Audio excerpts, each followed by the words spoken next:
બનાવટ છે, બહુ મસ્ત આયોજન. જય શ્રી રામ. અખંડ ભારત હિન્દુ રાષ્ટ્ર સામે ધજા. પછી આપણે શું કહેવાય કે આપણા હનુમાન દાદા છે, શું કહેવાય કે અયોધ્યા નગરી નો ફોટો તેમનો શું કહેવાય. પછી અહીંયા શું કહેવાય કે પ્રભુ શ્રી રામની. હેલો મિત્રો, તો હું આવી ગયો છું ઉનામાં 2024નો રામનવમીનો વિડીયો લઈને આવી ગયો છું. તો વિડીયોમાં નવા હોય તો સબસ્ક્રાઈબ કરી દેજો અને કોમેન્ટમાં જય શ્રી રામ લખી દેજો. અને ઉનામાં 2024ની રામનવમી કેવી થવાની છે અને કેવું આયોજન છે એમના વિશે હું વિડીયો લઈને આવી ગયો છે. તો વિડીયો પૂરો જોજો અને આખો વિડીયો જોજો, જોવાની મજા આવશે. તો ઉનામાં કેવી રીતે આયોજન છે એના વિશે હું તમને બતાવું. ચાલો આપણે જોવા જઈએ. તો મિત્રો ટાવર ચોકે મતલબ ફરતી એકવાર આવી રીતે ગોઠવાઈ ગયું છે, જોઈ રહ્યા છો. કાનુડાનો ફોટો લગાવેલો છે અને ફરતી કોર ચારેય કોર મતલબમાં શ્રી રામનો અને મહાદેવનો એવું સારો ફોટો લગાડેલો છે, જોઈ રહ્યા છો. વિડીયોમાં જોતા જ રહેજો. પ્રભુ શ્રી રામનું મતલબમાં શું કહેવાય કે પોસ્ટર લગાડેલું છે. અને અહીંયા શ્રી મહાદેવ હર હર મહાદેવ એવા હર હર શંભુનો પણ પોસ્ટર લગાડેલું છે. અને અહીંયા આપણે શું કહેવાય કે છત્રપતિ શિવાજીનું મતલબમાં લગાડેલું છે, ઉપર રામ લખેલું છે. अपनी धरती अपना राज छत्रपति शिवाजी का एक ही सपना हिंदू स्वराज. बोलो छत्रपति शिवाजी महाराज की जय. तो ત્યાર પછી ટાવર ચોકે તો આવું આયોજન કરેલું છે મિત્રો, અને બહુ સારું આયોજન છે અને શું કહેવાય કે જબરદસ્ત, બહુ જોર. પછી આપણે ઉનામાં ટાવર ચોકને આગળ જ અહીંયા એવો ગેટ લગાડેલો છે મિત્રો, બહુ જોરદાર ગેટ છે. શ્રી રામકૃષ્ણ જન્મોત્સવ સમિતિ ઉના આપનું હાર્દિક સ્વાગત કરે છે, એવો ગેટ અહીં લગાડેલો છે અને બહુ જોરદાર છે. તમે ગમે ના જોશો શું કહેવાય કે ધજાઓ તો ફરકાતી જ હશે અને ગમે ના જોશો ભગવો રંગ જ લહેરાતો હશે મિત્રો. ઉનામાં દરેક જગ્યાએ જશો મિત્રો ભગવો જ લહેરાતો હશે. ઉનાનું પોલીસ સ્ટેશન છે, એમની સામે પણ આવો ગેટ લગાડેલો છે. પવન છૂત હનુમાન કી જય. ગંગાસાગર રેસ્ટોરન્ટ તેમના દ્વારા લગાવેલું છે. પ્રભુ શ્રી રામના બે બાજુ ફોટા લગાડેલા છે અને બહુ સારું આયોજન છે. સજા લહેરાય છે.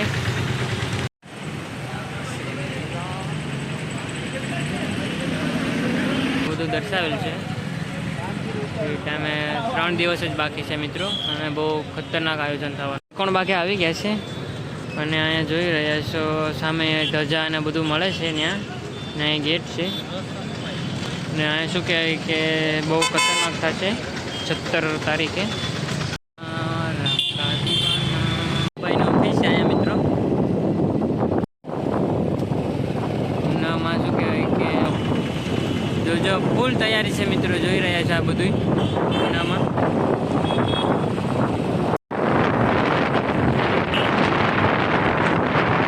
ત્રિકોણ બાગની સામે જ મતલબમાં શું કહેવાય કે અહીંયા પ્રભુ શ્રી રામના મતલબમાં શું કહેવાય કે રામાયણને બધી વસ્તુ લગતી છે ને તેમના અંદર મતલબમાં અંદર એવું દ્રશ્ય બધા બનાવેલા છે.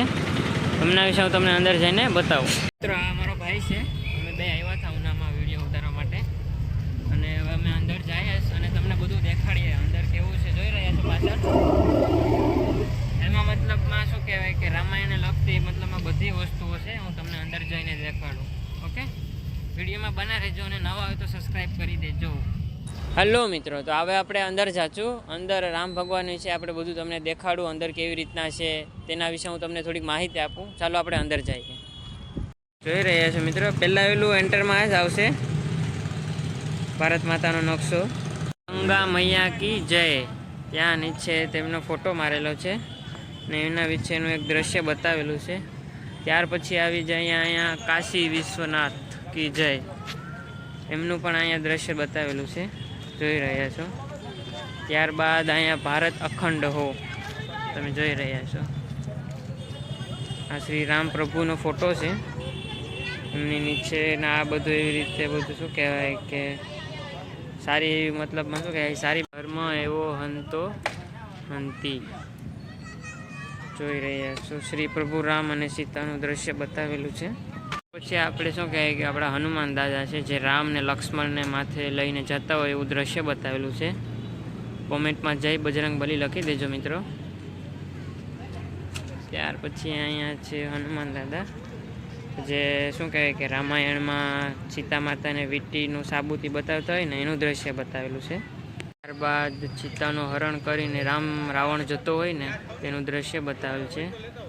જે ગરુડ શું કહે કે બચાવ જતો હોય પણ ગરુડના પંખ કાપી નાખે છે રાવણ, એનું દ્રશ્ય બતાવેલું છે. મિત્રો ધર્મ કા નાશ હો જોઈ રહ્યા છો. બહુ જોરદાર શું કહેવાય કે આયોજન કરેલું છે રામનવમીનું, અને તમે પણ આવજો રામનવમીમાં. ત્યાં પછી શું કહેવાય કે આપણા કાનુડા ભગવાન શ્રી કૃષ્ણ કહીએ છીએ આપણે, એમનું દ્રશ્ય પણ બહુ સારી રીતે અહીંયા ગૌ માતા અને ગાયોનું ને શું કહે કે કૃષ્ણ ભગવાન નાના હતા તેનું માખણ ખાતા અને એવા ગાયોના દ્રશ્યો ને બહુ સુંદરતાથી મતલબમાં બહુ સારી રીતે સજાવટ કરેલી છે. પછી અહીંયા શું કહે કે પ્રભુ શ્રી રામની બહુ મોટી મૂર્તિ છે, જોઈ રહ્યા છો. અહીંથી લઈને અહીંયા સુધી બહુ મોટી બનાવેલી. આ શું કહેવાય કે અયોધ્યા નગરી બહુ મસ્ત બનાવેલી છે. અહીંયા શ્રી રામનો ફોટો, તેમનો શું કહેવાય દ્રશ્ય સારી રીતે બહુ વ્યવસ્થિત. આપણે કાનુડા ભગવાન ઝૂલી રહ્યા છે પારણામાં, જોઈ રહ્યા છો. બહુ મસ્ત આયોજન કર્યું. રામ જન્મભૂમિ કી જાય તેમના વિશેનું દ્રશ્ય છે, જે નાવડી ચલાવતા હોય એવું દ્રશ્ય છે. સીતા, રામ અને લક્ષ્મણ બહુ સુંદર સાથે સજાવટ કરેલી છે અને બહુ મસ્ત આયોજન છે મિત્રો. કલ્યાણ હો મિત્રો, બહુ સુંદરતાથી મતલબ શું કહેવાય કે પ્રભુ અમારે શું કહેવાય કે હનુમાન દાદા કીર્તન વગાડે છે, અને શું કહેવાય કે બહુ મસ્ત છે, જોરદાર આયોજન છે. તમારે પણ જો જોવા હોય તો ઓનામાં આવી જજો મિત્રો. તારીખની વાર છે, કમિંગ સૂન છે. પછી ધર્મ કી જય હો. પછી રામ અને લક્ષ્મણ શું કહેવાય કે ગુરુજી પાસે કંઈક વરદાન માગતા એવું દ્રશ્ય બતાવે છે. પછી શું કહેવાય કે મિત્રો હનુમાન દાદાએ ખાલી પથ્થરમાં રામ લખ્યું હતું ને તો પથ્થર મતલબમાં માથે તરતો હતો. પછી તેમની વાનર સેનાએ શું કહે કે રામ સેતુ બનાવ્યો હતો શ્રી પ્રભુને શું કહેવાય કે લંકા પૂગવા માટે. તેમનું બધું સજાવટ બહુ સારી રીતે. લક્ષ્મણ હતા ને તેમને મેઘનાથે બાણ માર્યું હતું, એટલે પછી મતલબમાં જે વેદ હતા ને તેમણે એક જડીબુટીનું મતલબમાં હનુમાન દાદાને લેવા જવાનું કીધું હતું. પછી હનુમાન દાદા આખો પર્વત ઉપાડીને લઈ આવ્યા હતા, જેમને આપણે બજરંગ બલી કહીએ છીએ. એ પર્વતમાં જે વનસ્પતિ હતી ને એ વનસ્પતિ લાવ્યા અને પછી તેમને શું કહેવાય કે મતલબમાં તેમને હરખુંથી જ રથ બનાવી અને લક્ષ્મણને પાયો. ત્યારે લક્ષ્મણ મતલબમાં શું કહે કે હોશમાં આવી ગયા હતા, મને પાછળ સુગ્રીવ છે તેવું દ્રશ્ય મતલબમાં ધર્મ રક્ષિતમાં દર્શાવેલું છે. એ પછી શું કહેવાય કે પ્રભુ શ્રી રામ શું કહેવાય કે જંગલમાં હતા, ત્યાં મતલબમાં ઝોપડીનું ને મતલબમાં કેવી રીતે રહેતા એવું દ્રશ્ય લક્ષ્મણ, સીતા અને રામનું દર્શાવેલ છે. અને અહીંયા શું કહેવાય કે તમને ખબર જ હશે, કોમેન્ટમાં દર્શાવી દેજો કે આ દ્રશ્ય કેનું હતું. આ તો તમને બધાને ખબર જ હશે. અને કેવું મસ્ત સારું દ્રશ્ય દર્શાવેલું છે, જોઈ રહ્યા છો.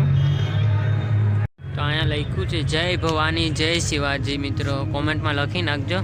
તો કિસ બાત કી ચિંતા. મિત્રો જોઈ રહ્યા છો પુષ્પની અંદર મતલબમાં સારી એવી બનાવટ છે, બહુ મસ્ત આયોજન છે.